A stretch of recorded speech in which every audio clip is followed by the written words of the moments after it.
Hi hello. ನಾವಿವತ್ತು Harihareshwara temple ಹೋಗಿದ್ವಿ. ದೇವಸ್ಥಾನ ತುಂಬ ಚೆನ್ನಾಗಿತ್ತು. ನೀವೇನಾದರೂ ದಾವಣಗೆರೆ ಕಡೆ ಹೋದರೆ ಒನ್ ಟೈಮ್ ಹೋಗಿ ನೋಡ್ಕೊ ಬನ್ನಿ. ದೇವಸ್ಥಾನ ಎಲ್ಲ ನೋಡಿದ್ಮೇಲೆ ಹಾಗೆ ಸ್ವಲ್ಪ ಫೋಟೋ ಶೂಟ್ಸ್ ಎಲ್ಲ ಮಾಡಿಕೊಂಡು ನಾನೊಂದು ಸ್ಮಾಲ್ ಸ್ಟೋರಿ ಹೇಳ್ತೀನಿ. ಒಂದು ಪಾಂಡಲ್ಲಿ ಒಂದು ಪುಟ್ಟ ಫ್ರಾಗ್ ಇತ್ತಂತೆ.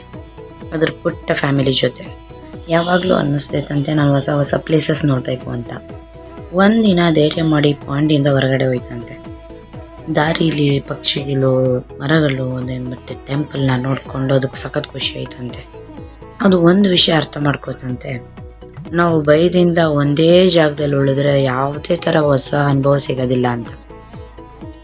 ಧೈರ್ಯ ಮಾಡಿ ಒಂದು ಸ್ಟೆಪ್ ಮುಂದೆ ಇಟ್ಟರೆ ಲೈಫ್ ಒಂದು ಸುಂದರವಾದ ಪಾಠ ಕಲಿಸುತ್ತಂತೆ. So moral of the story ಏನಂದರೆ, ಧೈರ್ಯದಿಂದ ಇಟ್ಟ ಮೊದಲ ಹೆಜ್ಜೆಯೇ ಯಶಸ್ಸಿನ ಆರಂಭ. Thank you for watching.